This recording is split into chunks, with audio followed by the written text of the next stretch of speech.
Pour la deuxième intervention, donc, nous allons tout de suite donner la parole à Maître Étienne Beguin, notaire dans l'entité de Beaurain, très familier lui aussi du milieu agricole. Les modifications qui sont intervenues avec l'adoption du Code de droit économique et celles relatives au droit des successions obligent à réfléchir à la question de la transmission successorale de l'entreprise agricole, avec des conséquences, évidemment, de ces nouvelles réglementations dont vous allez nous entretenir. Merci. Merci, madame. Mesdames, mesdemoiselles, messieurs, je vais vous parler de certaines questions relatives à la transmission successorale d'une entreprise agricole. Certaines questions dans la mesure où la matière est une matière extrêmement vaste, complexe, où chaque situation a ses particularités, est différente, est souvent évolutive, comme a déjà eu l'occasion de le signaler le professeur Depage. Je vais commencer par une mise en contexte, parce que je crois que c'est important de le faire, même si ça a déjà été fait en début de séance. Et puis je m'attacherai à examiner quelques questions spéciales et je dirais d'actualité, qui me semble mériter une attention particulière. Je pense que c'est quand même intéressant de se rappeler, ce que vous savez tous, mais de se rappeler ce que c'est qu'une exploitation, qu'une entreprise agricole. L'évolution de l'exploitation agricole vers l'entreprise agricole explique certainement les évolutions législatives que nous connaissons maintenant, mais justifie et explique également certaines particularités de cette entreprise par rapport à d'autres entreprises. On n'en est évidemment plus aujourd'hui à l'exploitation agricole traditionnelle où on produisait pour les besoins de la famille et seul le surplus était échangé. Depuis, je dirais, plusieurs dizaines d'années, depuis la guerre 40-45, on a assisté à une mécanisation importante des exploitations, une modernisation des techniques. La production est aujourd'hui destinée essentiellement au marché. Le recours au crédit s'est généralisé. La formation professionnelle s'est développée considérablement. Les outils de gestion également. Je pense que l'exploitation agricole conserve certaines particularités qu'on va souligner dans un instant. La définition de ce qu'on entend par entreprise agricole varie suivant les législations. Elle n'est pas uniforme à ce jour. Elle figure dans différents textes. Alors, la notion de la nature de l'exploitation agricole pose également problème et cette problématique est évidemment importante au plan juridique parce que parfois il faut savoir définir ce qu'on entend par exploitation agricole pour y appliquer certains principes juridiques. Je ne m'étendrai pas sur cette question même si elle présente un intérêt théorique et pratique important. Ce que je vais souligner, ce que je vais rappeler en continuité avec ce qui a été dit en début de séance, c'est que l'exploitation agricole présente et continue à présenter certaines spécificités qui sont importantes, qui sont, je dirais, intimement liées à sa nature. L'entreprise agricole, beaucoup plus que tout autre, est une entreprise souvent individuelle. Et ça, c'est vraiment une caractéristique très importante. Très peu d'entreprises agricoles sont exploitées sous forme sociétaire pour une série de raisons, mais très peu d'entreprises agricoles sont exploitées sous forme sociétaire, moins de 10%. C'est très important au niveau des conséquences juridiques, notamment au niveau patrimonial, au niveau des régimes matrimoniaux, au niveau des successions. Alors, comme on l'a rappelé, l'entreprise agricole, plus que tout autre également, est une entreprise essentiellement familiale, transmise de génération en génération. Ça n'est plus exactement la même chose qu'il y a 30 ans, mais ça reste quand même quelque chose, une caractéristique essentielle de l'entreprise agricole, plus marquée dans le secteur agricole que dans d'autres.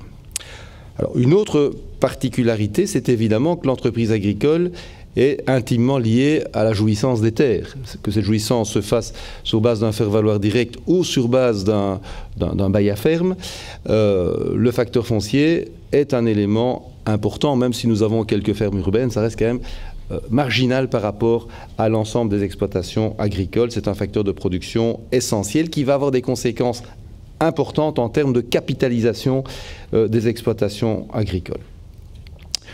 Alors plus que tout autre, évidemment, l'exploitation agricole est dépendante des éléments naturels et climatiques, nous le savons. Elle présente aussi une fonction particulière, une fonction essentielle pour la société qu'on a parfois tendance à oublier, c'est la fonction nourricière de l'agriculture qui est essentielle pour nos sociétés de tout temps et qu'on perd peut-être un peu de vue aujourd'hui en raison de la qualité et de l'efficacité de la production agricole dans nos régions. Alors, l'exploitation agricole qui avait et qui a toujours certaines singularités voit progressivement disparaître un certain nombre de dispositions, de règles dérogatoires. Ainsi, et on l'a déjà souligné, l'entreprise agricole, l'agriculteur est intégré au Code de droit économique. Il est soumis désormais à la loi sur la continuité des entreprises. L'agriculteur peut désormais être déclaré en faillite, alors que par le passé, sous le régime de code de commerce qui vient de disparaître, la faillite était réservée aux commerçants. Ça, c'est une révolution quand même qui est passée assez inaperçue, mais c'est quand même une révolution, je pense, copernicienne. De même, certains instruments tout à fait spécifiques, comme le privilège agricole, ont disparu et les garanties au niveau agricole sont intégrées dans une loi plus générale sur le gage mobilier. Mais nonobstant la disparition progressive de certains éléments de ce régime particulier, de ce régime dérogatoire, certaines particularités juridiques subsistent. Alors on peut en citer quelques-unes et je vais m'attarder sur l'une ou l'autre. Sur le régime successoral notamment, qui connaît quelques particularités. Sur le régime du bail, on a un régime qui est spécifique, le bail à ferme, qui va probablement connaître des évolutions en région wallonne dans les jours qui viennent. Un régime fiscal qui est spécifique au plan de l'impôt sur les revenus, au plan de la TVA. On avait une société spécifique qui avait été introduite dans notre arsenal législatif en 1979, la loi sur la société agricole, qui va disparaître dans le Code des sociétés et des associations qui va entrer en vigueur ce 1er mai, même si elle va survivre sous forme de société agréée comme entreprise agricole. Alors on a des règles sur le salaire différé, j'en dirai un mot tout à l'heure. En fait, l'exploitation agricole conserve certaines caractéristiques qui, je pense, sont irréductibles aux autres entreprises, et l'une de ces caractéristiques est certainement la prépondérance du facteur foncier. Alors, les exploitations agricoles sont extrêmement diverses, et nous le savons, elles se diversifient de plus en plus. Alors on va trouver toute une série d'éléments dans ces exploitations agricoles. Ces éléments ne vont pas se trouver dans toutes les exploitations. On va parfois trouver du cheptel, mais pas toujours, alors qu'il y a 50 ans, c'était quelque chose qui était systématique. On va souvent trouver du matériel agricole, mais pas toujours. Parfois, le matériel agricole sera logé dans une société dans laquelle ce matériel se trouve. On va trouver des stocks, des engrais, la jouissance des facteurs fonciers. Ça, ce sera toujours un élément présent, que ce soit sous forme de faire-valoir direct ou sous forme de location. Donc tous ces éléments, enfin ces différents éléments vont se trouver de manière variable suivant la spéculation qui a été choisie. Mais la jouissance des facteurs fonciers se trouvera dans toute entreprise agricole sous des formes variées. Alors l'entreprise agricole se transmet. Elle peut se transmettre à titre onéreux ou à titre gratuit, entre vifs ou à cause de mort. Je ne parlerai pas de la transmission de l'entreprise à titre onéreux, celle-ci est en principe soumise aux règles relatives à la vente avec quelques dérogations. Je vais me concentrer sur la transmission des entreprises à titre gratuit dans le cadre successoral, soit en anticipant la succession sous forme de donation, soit à cause de mort. Alors, la transmission de l'entreprise agricole sous forme de donation est quelque chose de très répandu aujourd'hui pour une série de raisons, et cette transmission permet d'assurer un encadrement, une réflexion, une sécurité à la transmission que la transmission à cause de mort ne permet pas toujours, surtout lorsqu'elle n'a pas été préparée, lorsque la mort est inopinée.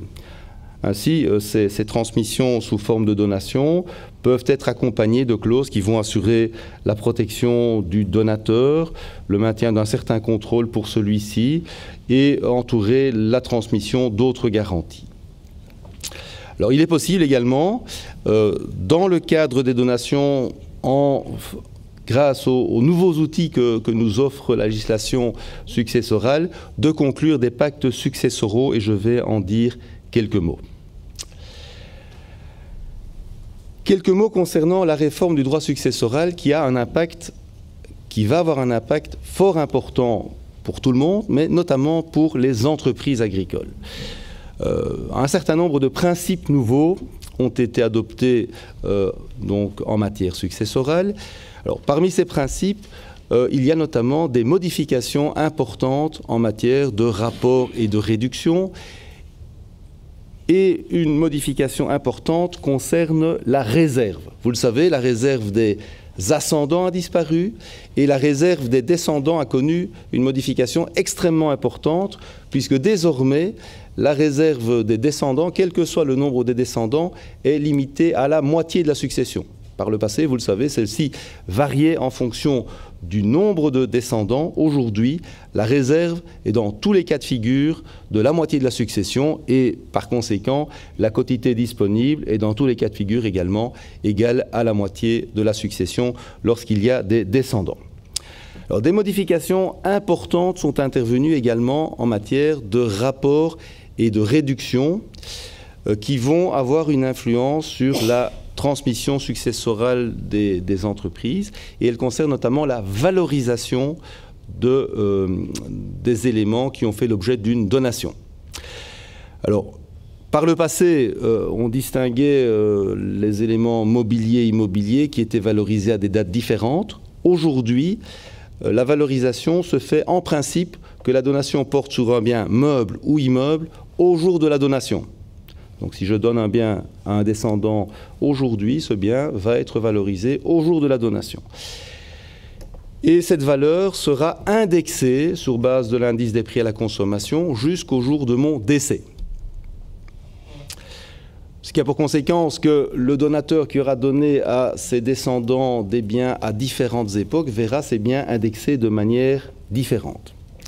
Alors ce principe connaît une exception, et l'exception est importante au niveau des exploitations agricoles, c'est lorsque la donation a été faite avec réserve d'usufruit. Si j'ai donné des biens à mes descendants et que je m'en suis réservé l'usufruit, la valorisation ne se fera pas au jour de la donation, mais au jour du décès ou au jour de l'extinction de l'usufruit si éventuellement celui-ci s'éteint avant le décès. Cette situation est extrêmement fréquente. Il est extrêmement fréquent que des donations soient consenties avec réserve d'usufruit et dans ces cas, l'évaluation du bien se fera au jour de l'ouverture de la succession. Alors, des dispositions de droit transitoire ont été adoptées pour tenir compte du fait que certaines donations ont été faites avant l'entrée en vigueur de la loi nouvelle. Donc, en principe, les nouvelles règles vont s'appliquer aux successions qui s'ouvrent après le 1er septembre 2018 et elles vont s'appliquer aux donations faites après le 1er septembre 2018 comme celles qui ont été faites avant le 1er septembre 2018. Donc on va appliquer les nouvelles règles à des donations qui ont été faites il y a 5 ans, il y a 10 ans, il y a 20 ans, à une époque où les règles n'étaient pas les mêmes et où la donation a peut-être été faite en tenant compte des règles antérieures. Et ce, sauf si les parties décident, si les donateurs décident de faire une déclaration de maintien.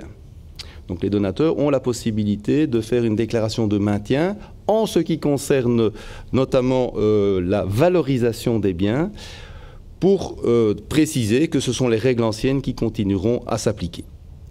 Alors la nouvelle loi va donner des possibilités nouvelles d'assurer une sécurisation des pactes de famille, c'est la possibilité de conclure des pactes successoraux qui jusque-là étaient interdits parce que considérés comme des pactes sur succession future. Désormais, ils sont autorisés, moyennant le respect d'un certain nombre de conditions.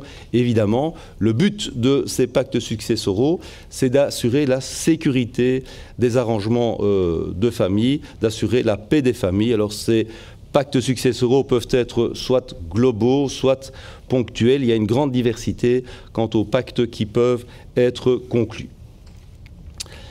Alors cette réforme, et ça je me permets de le dire parce que c'est quelque chose d'important, ça peut dans certains cas être une bombe à retardement. Ça peut être une bombe à retardement pour des donations qui ont été consenties donc, sous l'empire de la loi ancienne. Les conséquences de la réforme peuvent être catastrophiques, notamment pour certaines donations d'entreprises qui ont été faites sous l'empire de la loi ancienne il y a 5 ans, il y a 10 ans par exemple. Pourquoi ? Parce que l'article 922 ancien du Code civil prévoyait qu'en ce qui concerne l'évaluation des biens pour déterminer la réserve, pour déterminer si la réserve avait été atteinte, se faisait à la valeur des biens au moment de la donation. Je donnais une entreprise, l'article 922 disait les biens sont évalués au moment de la donation et il n'y a pas de révision de la valeur par la suite. S'il y avait une plus-value, c'était tant mieux pour le donataire. S'il y avait une moins-value, c'était tant pis pour lui. La justification de cette disposition, c'est que les biens étant au risque du donataire qui gère l'entreprise, c'est normal que lui supporte les moins-values comme il bénéficie des plus-values. Alors, la réforme a un impact évidemment extrêmement important sur ces donations d'entreprises qui ont été faites avant son entrée en vigueur, parce qu'on va appliquer les principes nouveaux à ces donations si la succession du donateur s'ouvre après le 1er septembre 2018. Plutôt que la valeur au jour de la donation, on prendra la valeur au jour du décès si celui-ci s'est réservé l'usufruit, ce qui est souvent le cas. Alors comme je l'ai dit, une solution existe, c'est la déclaration de maintien. Donc le donateur peut faire une déclaration pour autant qu'il la fasse avant le 1er septembre 2019 en disant « je souhaite que ce soit les règles anciennes qui s'appliquent ». Mais dans mon expérience personnelle, je me rends compte que ça pose certaines difficultés. Certains donateurs viennent spontanément prendre des informations et décident éventuellement de faire cette déclaration de maintien. Mais je constate que certains donateurs qui ont un certain âge, 10 ans, 15 ans plus tard, font l'objet de pression d'autres enfants pour ne pas faire ce genre de déclaration, voire que les relations personnelles entre le donateur et le donataire se sont dégradées, que le donateur dit tant mieux, on reverra les choses à mon décès, et ce qui avait été scellé dans un pacte fait au moment de la donation se trouve remis en cause, et les conséquences peuvent en être extrêmement lourdes à l'avenir. Alors, un petit exemple pour illustrer mon propos. Une donation a été faite en 2010. Vous vous rappelez, les donations d'entreprise régime wallon sont possibles depuis le décret de décembre 2005. C'est ce décret qui a prévu que le taux réduit de 0% s'appliquait. Donations faites en 2010 avec réserve d'usufruit de titres ou d'immeubles qui sont estimés à ce moment-là 200 000 €. Donc c'est en principe la valeur qui devait être prise en compte au moment de l'ouverture de la succession. Décès en 2020, il n'y a pas eu de déclaration de maintien. Estimation de l'entreprise ou des titres, 800 000 €. Donc suite à l'évolution des valeurs ou au travail du donataire, suivant le cas. Alors on va calculer, donc établir la masse de calcul sur base de ces 800 000 € auxquels on va ajouter les 200 000 € de biens qui existent encore au jour du décès. Donc on a 800 000 plus 200 000, ça nous fait 1 million.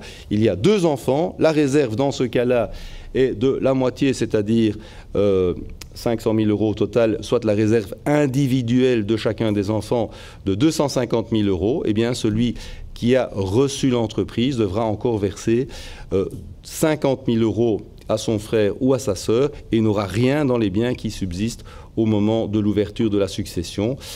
Il en aurait été tout à fait autrement si l'évaluation avait été figée à sa valeur au moment de la donation. Autre exemple, en sens inverse, supposons qu'au jour du décès, l'entreprise est une société qui vaut 0.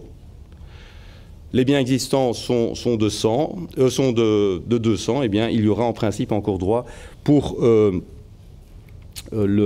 chacun des héritiers, dont le donataire, à 100 000 €. Voilà, autre exemple, la donation a été faite en 2006 en pleine propriété. Dans ce cas-là, l'estimation à l'époque était de 200 000 €. C'est l'estimation qui devait servir de base en principe lors de l'ouverture de la succession. Décès en 2020, estimation de l'entreprise 500 000 €. Pour le rapport et la réduction, comme la donation a été faite en pleine propriété dans ce cas-là, ce sera la valeur indexée. Et dans ce cas, on arrivera à 255 000 € comme évaluation des biens. Idem si la valeur de l'entreprise est de 0 au jour de l'ouverture de la succession, parce que ce sera la valeur au jour de la donation indexée, 255 000 € qui devra être prise en considération. Donc suivant le cas de figure, les conséquences peuvent être assez surprenantes comme vous venez de le voir. Alors l'entreprise agricole nécessite la jouissance de facteurs fonciers. Cette jouissance, ça peut être la possession de terres, ça peut également être la location de terrain. Un petit mot concernant la transmission du bail, pour dire que l'article 38 de la loi sur le bail à ferme, qui ne connaîtra pas sur ce point de modification, prévoit que le bail continue au profit des héritiers ayant droit.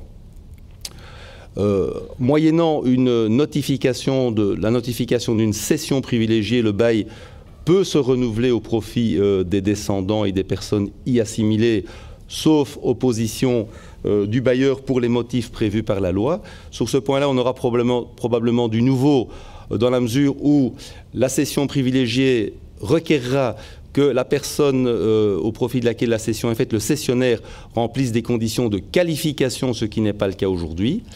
Par ailleurs, le projet de décret prévoit, en cas de décès du preneur, une obligation d'information du bailleur, ce qui n'est pas le cas aujourd'hui.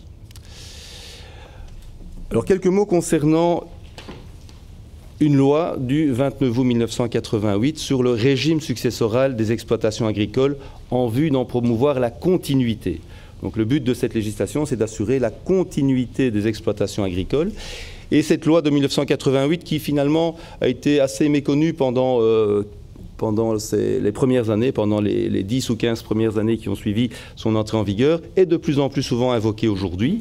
Elle organise un droit de reprise qui va être une dérogation au principe du partage en nature et qui va permettre à un descendant de reprendre tout ou partie de l'exploitation agricole ou des biens qui faisaient partie de l'exploitation agricole du défunt. Alors, les bénéficiaires sont les héritiers en ligne directe. La loi organise un ordre de préférence et elle prévoit la possibilité pour les parents de désigner le bénéficiaire. La désignation n'est pas le seul critère de priorité, mais la désignation testamentaire a un ordre, est un moyen de désigner le bénéficiaire de cette reprise. Alors, le reprenant aura évidemment un certain nombre d'obligations. Il ne s'agit pas qu'il fasse une opération spéculative. Il aura l'obligation d'exploiter les biens pendant 10 ans, avec une interdiction d'aliéner les immeubles, sauf motif grave. Alors, autre disposition particulière qui est souvent invoquée, rarement appliquée, c'est la loi du 28 décembre 1967 sur le salaire différé, dont le but était d'assurer une correcte indemnisation des descendants qui collaboraient à l'exploitation agricole sans être indemnisés, sans recevoir de salaire normal en compensation. Alors, les bénéficiaires sont ici les descendants et leurs conjoints qui ont exercé de façon continue pendant au moins 5 ans et au maximum 10 ans dans une exploitation agricole, une activité normale non rémunérée. Cette indemnité est égale à la moitié du salaire brut d'un ouvrier agricole. Elle doit être demandée soit au décès de l'exploitant ou de l'un des exploitants ou lors de la dissolution de la communauté. Il n'est pas possible de renoncer anticipativement à cette indemnité. Par contre, on peut envisager que celle-ci soit payée anticipativement, notamment à l'occasion de la cession de l'exploitation agricole. Ici, je ne fais qu'évoquer la question. C'est la société agricole. Bon, c'était un outil donc créé en 1979 qui était adapté spécifiquement aux exploitations agricoles avec des règles spéciales tant au plan du droit des sociétés qu'au plan comptable et fiscal. Cette société, comme je vous l'ai dit tout à l'heure, elle disparaît dans le CSA et est remplacée par une possibilité d'agrément. Agrément dont les conditions ne sont pas connues actuellement. cette problématique mériterait certainement des développements, mais je ne veux pas dépasser mon temps de parole. Je terminerai par la transmission des entreprises au plan fiscal, parce que, on l'a dit, le facteur foncier est un élément important. Ce facteur foncier peut être pris en location, mais il peut également être la propriété de l'exploitant. La transmission d'immeubles, c'est souvent coûteux, que ce soit une vente, une donation ou la transmission par voie successorale. Le régime de transmission par donation, par succession mis en place par le décret de décembre de 2005 permet d'assurer la transmission d'une entreprise au taux de 0%, moyennant le respect d'un certain nombre de conditions de fond et de forme. Ce régime, il est prévu pour assurer la continuité, pour assurer le maintien de l'exploitation agricole, et dès lors, certaines conditions de continuité sont imposées pendant un délai de 5 ans en termes d'activité, d'investissement et d'emploi. Alors sur ce point-là, je veux aussi dire attention, danger, parce que la cellule fiscale qui gère les dossiers de transmission d'entreprise est de plus en plus stricte aujourd'hui dans l'examen des dossiers et refuse ainsi le taux réduit pour les biens du conjoint non agriculteur, même s'ils font partie des biens qui sont exploités, en ce compris pour la moitié de l'époux non agriculteur dans les biens communs, donc pour lesquels le taux zéro est aujourd'hui refusé. C'est une nouveauté, c'est une nouvelle position de cette cellule depuis 4 ou 5 mois environ. De même, elle refuse le maintien du taux réduit si l'agriculteur qui a bénéficié du taux réduit ne dépose pas la déclaration de maintien dans le délai de 5 ans et 6 mois prévu par la législation, même si les conditions ont effectivement été respectées. Donc je dis sur ce point-là, attention. Alors, 2 mots de conclusion pour dire l'exploitation agricole est aujourd'hui incontestablement une entreprise, mais elle comporte un certain nombre de singularités que j'ai essayé de souligner qui justifient le maintien d'un régime successoral adapté. Merci.